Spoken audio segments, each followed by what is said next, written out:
सजनिया चमकेगी कब चंदनिया। डीजे विकी घर में गरीब के। Mixed by DJ Vicky. उठाइले घुंघटा, उठाइले घुंघटा, उठाइले घुंघटा, चांद देख ले। उठाइले घुंघटा, चांद देख ले। आसमान में सजनिया चमकेगी कब चंदनिया। घर में गरीब के। उठाइले घुंघटा, चांद देख ले। उठाइले घुंघटा, उठाइले घुंघटा, चांद देख ले।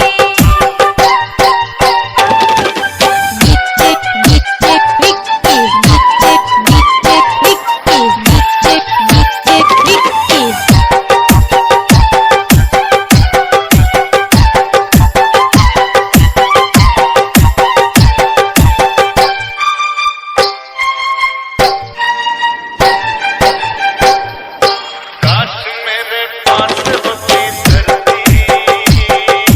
फिर मैं तुझे प्यार नहीं करती।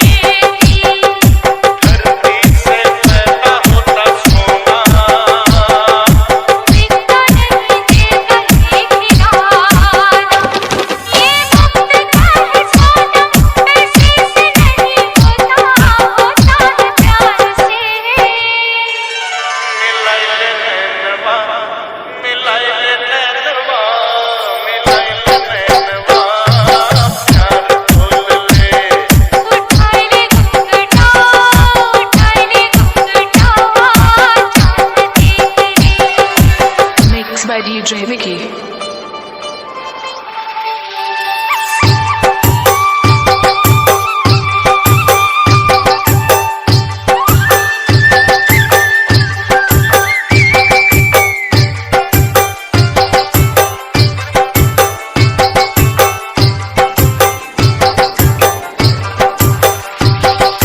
डीजे विकी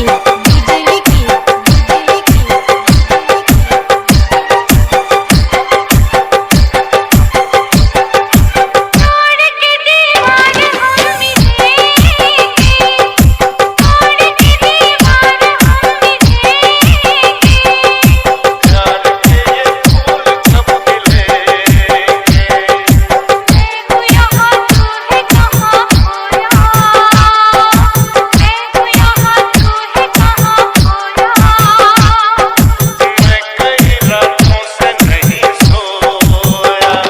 हंसता है ये ज़माना, मैं हो गया दीवाना, कहते हैं लोग ये।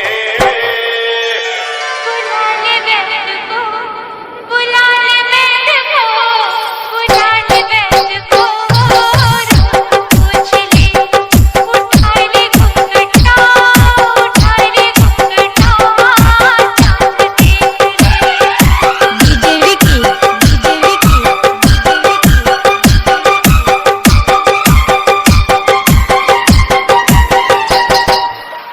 मैं तुझे बोल क्या निशानी।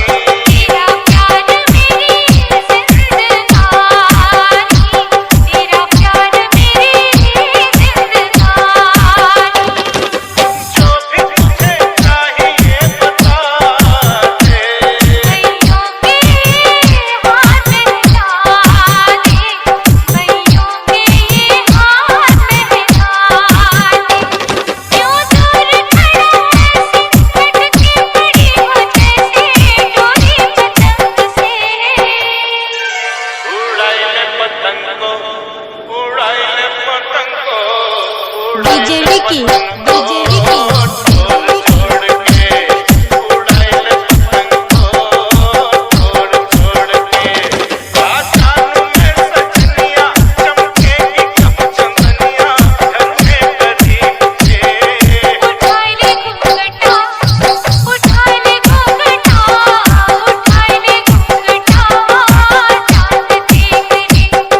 उठाइले घुंघटा, चांद देख ले। Mixed by DJ Vicky.